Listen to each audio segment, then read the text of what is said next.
जय देश, जय नेपाल, जय राष्ट्रवाद।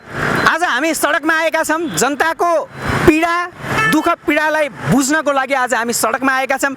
जुन सरकारले यो लेन मिचे बापत 10,000 फाइनको जरिवानाको प्रस्ताव अघि सारेको छ र 2/3 सरकार छ, पारित नहोला भन्न सकिँदैन। त्यसैले हामी आज यो सडक हेर्नुहोस् त, यो सडक हेर्नुहोस् कति खाल्टाखुल्टी छ।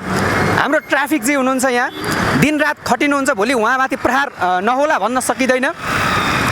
र हेर्नुहोस् जामको अवस्था हेर्नुहोस्, सडकको अवस्था हेर्नुहोस् कस्तो छ यहाँ। यो अवस्थामा भोलि गएर कुनै चालकले लेन हेर्नुहोस् त, त्यहाँ लेन देख्नुभयो? कतै लेन छुट्याउने रेखा देख्नुभयो? छैन नि, छैन, यहाँ लेन छैन, लेन छैन। चालकहरू पनि अब यो ऊबाट अलिक गस्तित नै देखिन्छन्, लेन छैन।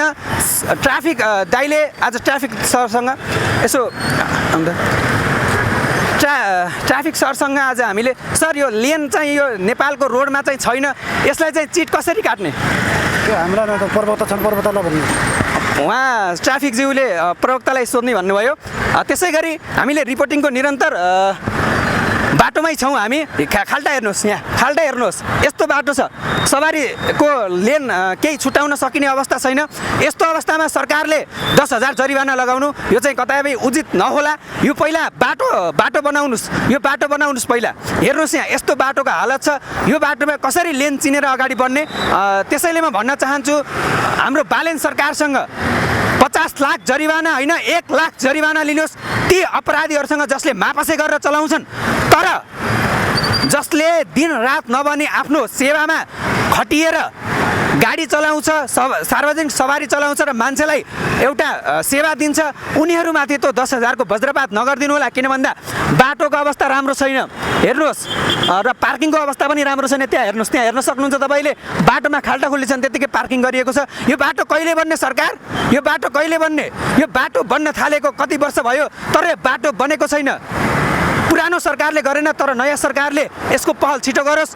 पहिला यो बाटो बनाओस्, अनि बल्ल मात्र कर लाउन सुहाउँछ, नभए यो बाटो कर लाउन सुहाउँदैन। हाम्रो ट्राफिक सर पनि बोल्न खोज्नु भएन, किन भन्दाखेरि उहाँ एउटा सरकारी निकायमा बाँधिनु भएको छ। उहाँ बोल्नुभयो भने भोलि उहाँको जागिर नै धरापमा पर्ला भन्ने उहाँलाई पनि डर छ। त्यसैले उहाँ बोल्न खोज्नु भएन। तर यो बाटोको अवस्था यस्तो छ। ए यात्रु, पैदल यात्रुहरू हेर्नुहोस्, पैदल यात्रु एकछिन आउनु त, यहाँ आउनु ल, यहाँ आउनु। तपाईँले हतार भयो, यसरी जहाँ पाइ त्यहाँबाट बाटो काट्न मिल्छ? हेर्नुहोस् पैदल यात्रीको अवस्था हेर्नुहोस् त। ट्राफिक बिचरा ट्राफिक सरले जेब्रा क्रस त्यहाँ छ, जनता पनि उस्तै बेकुब छन्, जहाँ पाए त्यहीँबाट बाटो काटिरहेको छन्। यहाँ दुर्घटना भयो भने त्यसको जिम्मेवार को? यसरी बाटो काट्न मिल्दैन।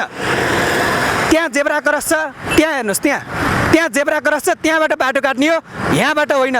पहिला कुरा नागरिक पनि सचेत हुन आवश्यक छ, र पहिला जनता सुध्रिए मात्र नेता सुध्रिन्छन्। त्यसैले हामी पनि जिम्मेवार हुनुपर्छ र सरकारलाई पनि जिम्मेवार गराउनुपर्छ।